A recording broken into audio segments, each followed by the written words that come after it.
وہ ایک بچہ آیا نا اپنی ماں کے لیے لباس لینے کے لیے، اور پہلے وہ گیا اپنے چچا کے پاس. اس کی ماں بیوہ تھی اور اس کا لباس پھٹ گیا تھا، اور وہ اپنے چچا کے پاس گیا تو اس نے دتکار دیا. ماں نے اس کو روکا تھا بیٹا نہ جانا، لیکن اس نے کہا کہ تیرے بدن کے اوپر جو لباس ہے وہ بھی پھٹ گیا ہے اور جگہ جگہ سے جسم جھلک رہا ہے، تو میں اپنے چچا سے آپ کے لیے لباس لے کے آتا ہوں. پھر جو رویہ اس نے اختیار کیا تو واپس روتا ہوا آ رہا تھا، تو کسی نے راستے نے پوچھا کہ کیا ماجرا ہوا. اس نے کہا چچا کے پاس گیا تھا ماں کے لیے لباس لینے، اس نے تو لا کے بھیج دیا. اللہ اکبر. تو اس نے کہا کہ جا سین حرم میں محمد نام کا ایک شخص بیٹھا ہوا ہے، اگر تو اپنا دکھڑا اس کے سامنے پیش کرے تو وہ امید ہے تمہیں رد نہیں کریں گے، لیکن سن لے ان کا دین کوئی اور ہے. اللہ اکبر. اپنے ماں کے پاس آیا تو ماں کو کہا کہ چچا نے تو لا کے بھیج دیا، لیکن آپ کی حالت مجھ سے دیکھی نہیں جا رہی. بچہ ابھی شعور کی منزلوں میں قدم رکھ رہا تھا، پہلے بہت چھوٹا تھا، اب اس کے اندر ایک جذبات تھے بچے کے اندر. تو ماں نے کہا کہ بیٹا نہیں، ان کے پاس نہیں جانا، سنا ہے کہ جو ان سے ملے دین دھرم چھین لیتے ہیں اس کا. اللہ اکبر. تو حضور علیہ السلام کے پاس جانے سے ماں روکنے لگی، لیکن بچے نے کہا کہ امی میں پکا رہوں گا، بتوں کا وفادار رہوں گا، تم اس ٹینشن کو، اس پریشانی کو چھوڑ دو. اور حضور کی خدمت میں حاضر ہوا. حضور صحن حرم میں چادر اوڑے بیٹھے ہوئے تھے، اور جا کے کہنے لگا میں پہلے بات آپ سے کر لیتا ہوں، آپ کا دین میں نے قبول نہیں کرنا.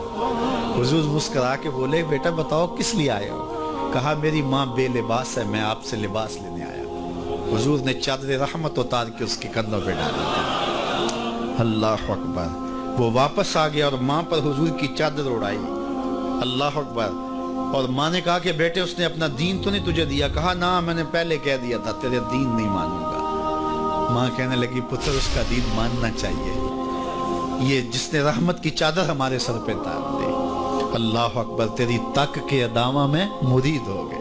اس بوڑھی عورت کا قصہ بھی آپ نہیں بھول سکتے، جو گھر کا سامان باندھ کے اپنے دروازے پہ بیٹھی ہوئی تھی، اور اس نے سنا تھا مکے میں ایک جادوگر آیا ہے جسے ملتا ہے اس کا دین چھین لیتا ہے. کہیں ایسا نہ ہو کہ کہیں اس سے ملاقات ہو جائے اور وہ دین ہی میرا چھین لے، مجھے شہر چھوڑ دینا چاہیے. گھر کے تھڑے کے اوپر سامان باندھ کے بیٹھی ہے. حضور بھی گزرے، اس نے دیکھا تو کہا بھتیجے یہ سامان میرے سر پہ رکھ دے. حضور نے سامان اٹھایا، دیکھا تو بوجھل تھا، وزنی تھا، اور بڑھیا کو دیکھا تو کمزور تھی. تو کہا کہ بڑھیا اگر چاہو تو جہاں چاہتی ہو، میں خود نہ چھوڑا. اس نے کہا اس سے بڑی مہربانی کیا ہوگی. حضور نے سامان اٹھایا ہوا ہے اور بڑھیا سے باتیں بھی کرتے جا رہے ہیں. تو بڑھیا کو کہا کیوں جا رہی ہے؟ اس نے کہا کہ سنا ہے یہاں ایک جادوگر ہے جو لوگوں کا دھرم لوٹ لیتا ہے، لوگوں کا دین لوٹ لیتا ہے. میں نے ساری زندگی بتوں سے وفا کی، میرے آباء و اجداد نے بتوں سے وفا کی ہے، میں چاہتی ہوں دین اجداد ہاتھ سے چھوٹ نہ جائے، آخر اس شہر میں رہتی ہوں کہیں مل نہ جائے. خیر حضور نے کچھ نہیں کہا، اس کا سامان نہیں پھینک دیا کہ ٹھیک ہے تم پھر جاؤ. سامان اس کا اٹھایا اور جہاں تک اس نے جانا تھا سامان پہنچایا. سامان سپرد کر کے واپس پلٹنے لگے. تو اس نے کہا بچے اپنا نام تو بتا دے، لوگ کہیں گے کہ مکہ چھوڑ آئی ہو تو بتاؤں گی ایک جادوگر کے دکھ سے چھوڑ آئی ہوں. تو وہ کتنا برا بھلا کہیں گے شہر مکہ کو کہ جس مکہ سے لوگ نقل مکانی کرنے پہ مجبور ہو گئے. تو میں انہیں یہ بھی بتاؤں گی کہ جس مکے میں جادوگر رہتا ہے اتنا اچھا نوجوان بھی رہتا ہے. تو تیرا نام لیا کروں گی، تیرے قصیدے پڑھا کروں گی.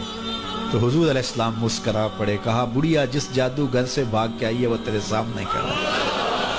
اس نے کہا سچ سے آپ ہی محمد ہیں؟ حضور نے فرمایا نام میرا یہی ہے. تو اس نے کہا پھر آپ کا جادو میرے پہ چل گیا ہے. اللہ اکبر. تیری تک کے ادامہ میں مرید ہو گئے. لوگوں کی خدمت کریں، بوڑھوں کے کام آئیں، دکھیوں کے کام آئیں، مصیبت زدہ کے کام آئیں. حضور یتیم ہو کے یتیم پرور تھے، لاچاروں کی مدد کرتے، لوگوں کے گھروں میں پانی بھر کے دے دیتے، اور دکھیوں کے کام آ جاتے اور مصیبت زدوں کے کام آ جاتے. تو حضور سے پیار کرنے والوں، امت میں آپس میں حسد نہ پھیلاؤ، بغض نہ کرو، نفرتوں کے پہاڑ کھڑے نہ کرو، ایک دوسرے سے پیار کرو، جڑو، امت وحدہ بنے، اور اپنے ماحول کو، اپنی معاشرت کو ایک خوبصورت معاشرت کا رنگ دو، اور اپنی زندگی کو حضور کے نام کر دو.